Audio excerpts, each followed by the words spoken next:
Let's talk about the truth of lucky girl syndrome. I'm sure you've seen it online. I'm sure you've seen it on TikTok. I'm sure you've seen it on YouTube. I'm sure you've seen it on IG. What is it? Why is it so popular? And why is it such a new concept? It sounds very similar to the law of attraction, whereby the vibration and the energy that you put out in the universe is what you are going to attract back. But it is not exactly the same thing. The law of attraction dictates that the energy and the vibration of your feeling is going to match like for like.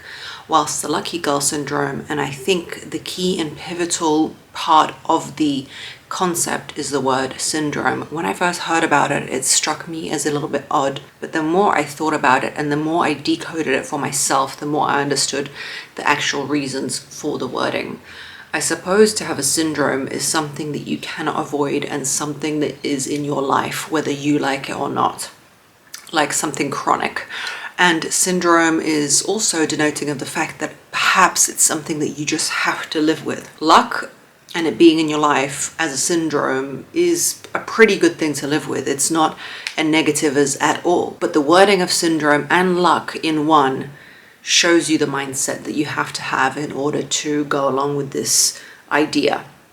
The idea dictates that no matter what happens in your life, you feel, number one, lucky, and number two, you feel luck and good things just gravitate towards you. So if you look at the concept on its basis, you would understand that you simply have to believe that everything good happens in your life, that good things are coming for you, that you will make money, you will attract the partner you want, you will have the children you want, and you will completely succeed in all your endeavors. I like to layer it with the second concept and give you an example from my life. If you choose to believe that you are lucky and you choose to believe that good things happen for you, you are actually saving your mindset and you're saving your tenacity. People who believe that they're intrinsically lucky and that good things happen for them will keep going despite bad things happening. They will believe that the next time round something good is going to happen. I developed this type of lifestyle. I have had lucky girl syndrome for almost the entirety of my 20s and 30s because I realized that I need to grasp onto this concept. Otherwise, life is not as magical and not worth living because I will give up on things. It's proven and documented that people who keep striving for the same goal over and over again achieve it. It's very rare that a person achieves something straight away. So the first important part of lucky girl syndrome and how I want to decode it for you is that if you believe you're lucky, you will keep believing that luck is just around the corner. You know that old meme where he's digging in the tunnel and the gold's right here and he quits and goes back, but the other person keeps digging and gets to the goal? That's basically lucky girl syndrome. So it's not just manifestation and esoteric ideas, it's the fact that you will keep going because you will believe that light's just around the corner or the gold is just at the end of the tunnel. I've had this happen in my life in many ways. For example, when it came to me having children, the first two pregnancies I had things go wrong in them. And a lot of people can get down on themselves and get really upset. And of course it was super upsetting. And these videos are on my channel if you want to check them out. But for some reason, I decided to just feel that I'm a lucky person and that everything will be fine. It's not necessarily that I knew that it would be or anything like that. The reasons that the pregnancies didn't eventuate wasn't anything obvious. It wasn't even explainable. So I just decided that, you know what, I'm gonna feel lucky. And that brings me around to part two. If you decide not to feel lucky, you are leaving yourself at risk of really feeling down, of depression, of self-analysis to the point of detriment. If you decide that you are lucky and you decide to live your life that way, you will save your mental state and your mind. You can get through life. You can see things as positive. For example, another example from my life, when my ex cheated on me, I think of it as one of the best moments ever for me. As painful as it was, it meant that I met my husband very soon after. In fact, I only have positive feelings about my ex because knowing me and knowing the state I was in, I was very driven and in my masculine to make the relationship work. If I'd stopped doing that, it probably would have failed a while ago. But I was so in my masculine and so driven to make it work that if he hadn't done something so drastic, I'm a make it work type of person. But I'm not a disrespect me and cheat on me type of person. So that meant I left him. Am I unlucky? No, I'm very lucky. I'm very lucky that I had that lesson. I'm very lucky that I met my husband. I choose to see luck in things, and that saves your mindset, and it saves you into pursuing the next and biggest and best thing. Thirdly, lucky girl syndrome is a self-fulfilling prophecy. It's proven in science that if you tell someone to notice red cars because they're trying to buy a red Ferrari, for example, or a red Toyota, you will suddenly start to see everybody with red cars. And that's not because everybody suddenly appeared with red cars. It's because your mind cannot take in the whole world and the whole universe all the time. Your mind can only take in information relevant to you. It has a filter system to take in things that are relevant. So you're there seeing all those red cars. You're like, wow, everyone wants a red car now, just like me. No, your mind is seeing those things. So if you feel lucky and you feel good things happen and good things come to you, you will start to see good opportunities coming to you.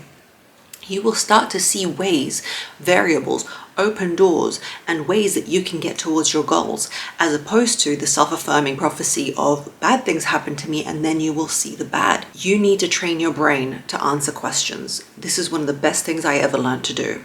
If you decide that you're unlucky, or you're ugly, or you're stupid, your brain can only give you affirmations as to why you are that.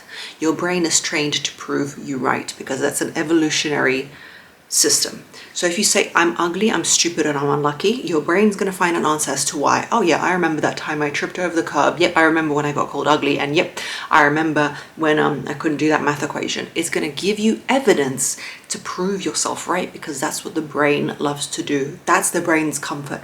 However, if you say, I am very lucky, I get things done, I am very evolved, and you know, I'm very pretty, people like me, whatever it is. So lucky as a category, your brain will have to prove you right. So ask yourself that question, sit down with yourself and go, I'm lucky, aren't I? When have I been lucky? And your brain will literally answer you into when you've been lucky.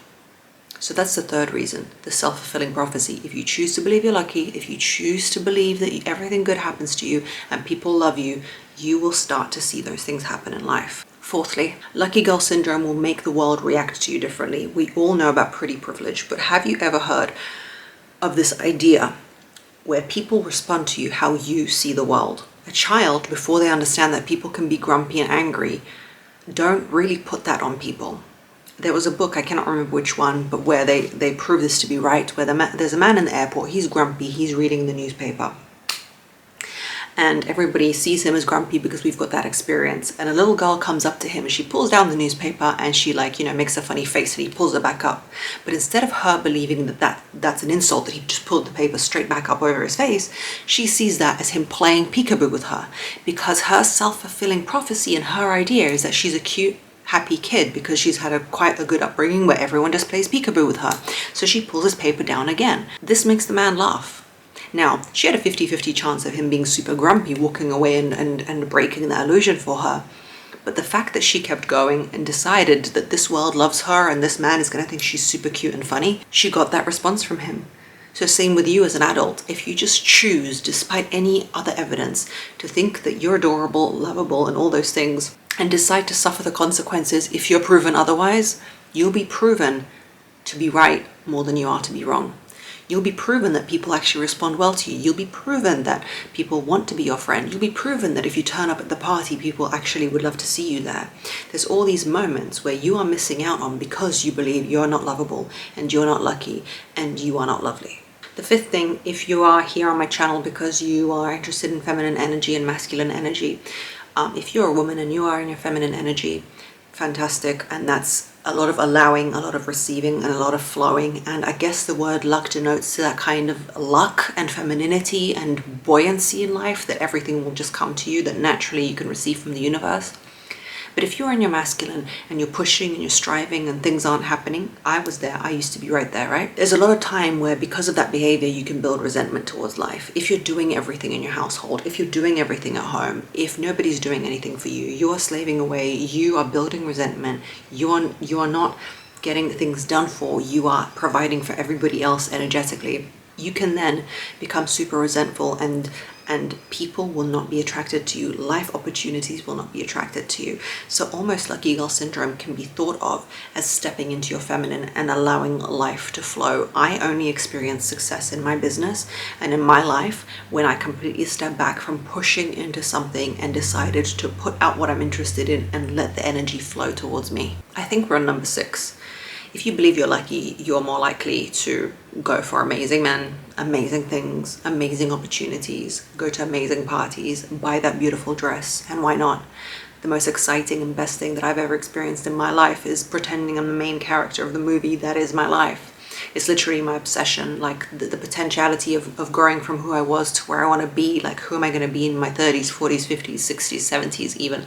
That seems like something I can't conjure up yet, but it's such an interesting idea. I think that if you do not believe you're lucky, which is the 6th point, you are going to miss out on incredible opportunities in your life. You are not going to put your hand up for things. You are not going to apply for that thing. You are not going to start your podcast. You are not going to start a YouTube channel. You are not going to try and take on amazing things and go to amazing places because you feel like it won't work out for you. And then it probably won't. And again, that's a self-fulfilling prophecy. On the note of some people not liking the law of attraction or the lucky girl syndrome because of life circumstances, I understand where that could come from. I was born in a very small town. I don't remember it very clearly. My mum immigrated. I come from a single parent household where mum worked all the time around the clock. I understand loss, not to the extent that most people, I always see other people suffering as greater than mine, that it's not a comparison, nor should it be. For some people, something small could be terrible, and for others, the biggest thing is fine. But I would say that I believe in mindset and I believe in empowerment, and everybody deserves to have a mind that is comforting to them, and a mind that sees potential, and a mind that sees this one life that you've been given as something special and as something incredible and as something lucky. I feel lucky now that I've changed my mindset to the fact that I was even born. The idea that you were born out of the trillions of opportunities and possibilities, that when your parents even got together, that it was on that day that the egg that your mum had was you. All these things, these minute details had to align for you to be born, and your ancestors before you, all of them had to go through everything they went through to arrive at you. So I just feel like luck is just inbuilt in my system at the moment. I feel incredibly lucky when I get a good park. I feel so lucky when I, get a good review on my course, the 20 feminine energy principles that you can find in the description box below. Thank you for everyone who's bought it and who loves it. It's my little baby. So I just feel like if you inject luck into your life, you will live a much happier, healthier, better life. Let's talk about the practical tips and concepts of how you can implement this in your life. I think in order to implement this, you need to become in awe of things around you. So you need to have a practice of gratitude. Every night, I like to do it at night, I write down 3 things that I'm grateful for. And that cannot be the same things. It cannot be my husband, my son, my cat. Next day my husband, my son, my cat. Next day my husband, my son. No, it's got to be something that you're in awe of, like nature. I'm looking up here because I'm just looking at the sky and nature and trees, and sometimes I get super in awe, like to the solar plexus of the fact that the beauty I can see. Number 2, you need to write down your self-concept. You need to become obsessed in becoming her, H-E-R, that capital letters woman that you want to become. Her details, the colors she wears, the clothes she wears, almost like a brand, like the nail shape she has. Like I'm a very detailed oriented person when I come to this. The more detailed, the more you can envision her. Start building your life towards her and moving in that direction. You need to have this idea and make it as aspirational as you want, but at the same time realistic, in terms of I'm never going to look like J-Lo, but I might look like Michelle Pfeiffer, for example, right? So, by the way, Michelle Pfeiffer is so cute. I'm not comparing myself, but you know what I mean, in types. So just start to move yourself towards that idea. Become obsessed with who it is that you could be if you were the luckiest person in the world. Fall in love with that character. Number 3, when you're going to bed or when you're on a walk, You know those moments when you visualize like what you should have said to somebody in the moment when you should have said it?